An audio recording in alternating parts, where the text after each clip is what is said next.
Introducing a new podcast. Karen Hunter is awesome. If you like me on SiriusXM Urban View Channel 126, you're gonna love me. And Karen Hunter is awesome. Hey, this is Karen Hunter, host of the Karen Hunter Show on SiriusXM's Urban View. Karen Hunter is awesome is an actual podcast to bring heat and energy and knowledge and power. A 1-2 punch that I don't think you get anyplace else. Tell the truth. So check out the podcast wherever you get your podcast. You will not be disappointed. Karen Hunter is awesome. A new podcast from Karen Hunter. Clay and Larry today. Larry Daniel Favors, 10 a.m. to noon. Clay Kane, 3 p.m. to right up to my time. 12 to 3, 12 noon to 3 p.m. right up to my time. Great shows. I am not focusing on the sky is falling and all of the horrible things, but I do think we should inform people. So I'm going to go through some of these executive orders because I think he signed like 200 yesterday. Yeah, they were terrible. All right, let me start with this one because this one, to me, underscores where we are as a nation. One of the first executive orders, one of the first acts, actually, was to remove the U.S. Coast Guard from her position. And what they said, and it's the Department of Homeland Security, which is presided over by a DEI hire who is unqualified to be in that position, but they removed this woman, and she probably would have been removed anyway, but they said they removed her because of leadership deficiencies and operational failures, when in fact Admiral Linda Fagan, her record was stellar. They said she failed to address border security threats. They said she had excessive focus on diversity, equity, and inclusion.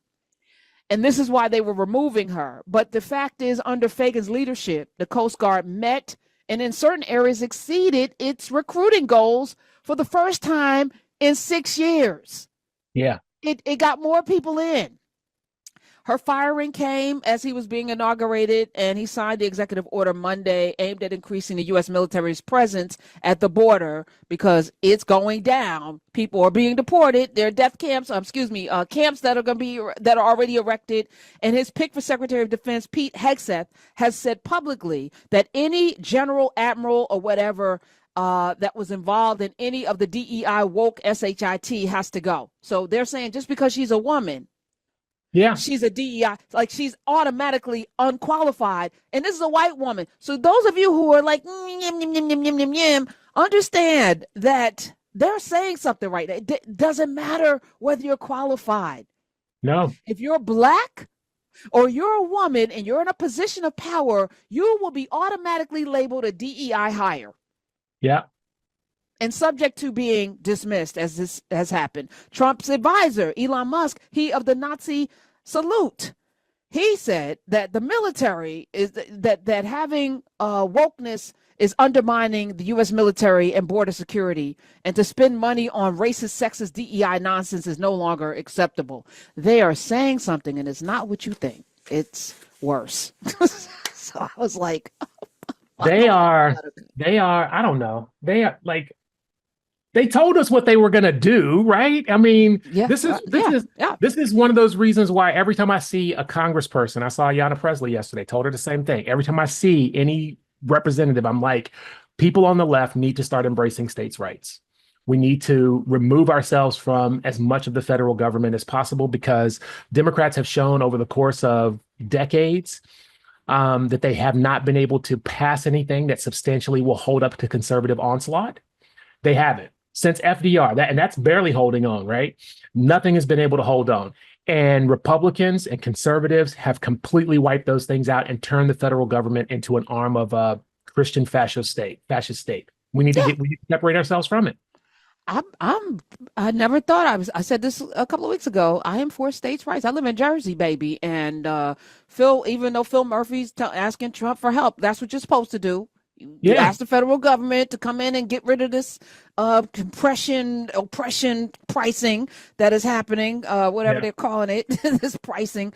But yeah, I live in a state and we can move to states that are going to protect your rights and your ability to move about the cabin. Now, that said, we still are holders of American passports. We're going to talk about that as well as citizenship is on the table for all of us. All of us. Yeah. Birthright citizenship. And we could talk about the irony of literally all of his children being birthed by somebody that's not from this country. All of them. Well, I mean, that's what it is, right? All of them except for Tiffany. But I mean, that's what it is, though, right? That's like it's welfare for us. It's bootstraps for you, right? It's that same idea, right? And I think that's the way that they move. These people like this, right? Not just these people, but there are lots of people who are like this who want a different set of rules for different people, right? They don't play by the same rules, right? Pardoning all of the January 6ers as opposed to the exonerated 5, where he still hasn't apologized to those people, right? And still keeps calling them, criminals, right? And like all of these things, it's like what this president and this administration is doing is proving every day that it is better to be a mediocre white man, than it is to be anybody else. And both of these people, this is, I mean, in their minds, right? No, I'm saying I think you're underplaying mediocrity, because this is beyond mediocre. I could even deal with mediocrity. This is something else, Joel Christian Gill. This is not just your run-of-the-mill mediocrity that's at play here. Yeah, I mean, there are think pieces out there. You probably saw them. There are think pieces that say, Trump has the mentality of a child, so like he probably won't be able to. Like I'm expecting this whole thing between him and the electric asshole to combust in 90 days. I would put money on that. I bet you right now, Karen. I don't know if you're betting $100, 90 days. They're going to be. I'm gonna give you $100 that it will combust, not the way you're saying. I'm gonna give him 100 days. You're going to give. I'm not saying anything more. Okay. All right. 100 days. Y'all mark it down. Y'all mark it. The electric asshole's not going anywhere. That's what I'm gonna say. So we're gonna bet $100. You saying the electric asshole's going away? I'm saying he's not going anywhere. Well, I see what you're putting down, right? But I'm thinking about the fact that there are people who support, annoying orange to the extent that they will not support the billion. MAGA's already started turning on those people a little bit. Child, it doesn't matter at this point. These motherfreakers sold their mother's liver to come to the inauguration. No Jumbotron, no inauguration. They couldn't afford eggs and milk and gas, but their asses got on an airplane to come and see their Lord and Savior inaugurated, and they got to see none of it. You know who got to see it? Jeff Bezos and his buxomous I want to use a lot of B words, but they're all derogatory, so let me have better speech. But yeah, the woman that Zuckerberg was looking at her titties the whole time, Musk was there, and all of the rich people were at the inauguration. None of the people that elected him.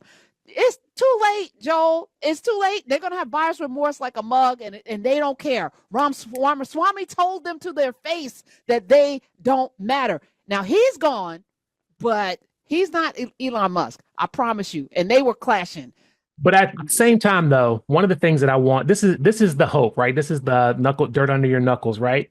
This is the same. If you look at a graph of wealth distribution of the United States versus France before the revolution, it's almost exactly the same, right? And you've got these people walking around, basically Ramaswamy and the electric asshole, saying things like "let them eat cake" and not so many words. But I'm just saying, this is the other thing, Karen. We can talk about this. I don't know if you got this on your mind, but this is the other thing about TikTok, right? And the TikTok ban is really about. This is legitimate. The TikTok ban is really what the reason. My electric asshole bought Twitter because it took away something from the people, right? He was able to eliminate people from communicating. TikTok is actually doing the exact same thing, allowing people to communicate. And what Marx said in Das Kapital is that as soon as people start talking to each other, they start to recognize when they are being screwed. Right. They start to see that it's not them. It's not us. It's not black versus white, man versus woman. It's the haves versus the have nots. Right. And when people start seeing that, they start putting two and two together, and people started seeing that on TikTok. There was a couple times people start conservatives and like this whole thing with Luigi. This is like all of the same stuff. It's all wrapped up in the exact same thing. People are starting to see their cracks in this. And people be laughing at billionaires dying, that's exactly part of it. Introducing a new podcast. Karen Hunter is awesome. If you like me on SiriusXM Urban View Channel 126, you're gonna love me. And Karen Hunter is awesome. Hey, this is Karen Hunter, host of the Karen Hunter Show on SiriusXM's Urban View. Karen Hunter is awesome is an actual podcast to bring heat and energy and knowledge and power. A 1-2 punch that I don't think you get anyplace else. Tell the truth. So check out the podcast wherever you get your podcast. You will not be disappointed. Karen Hunter is awesome. A new podcast from Karen Hunter.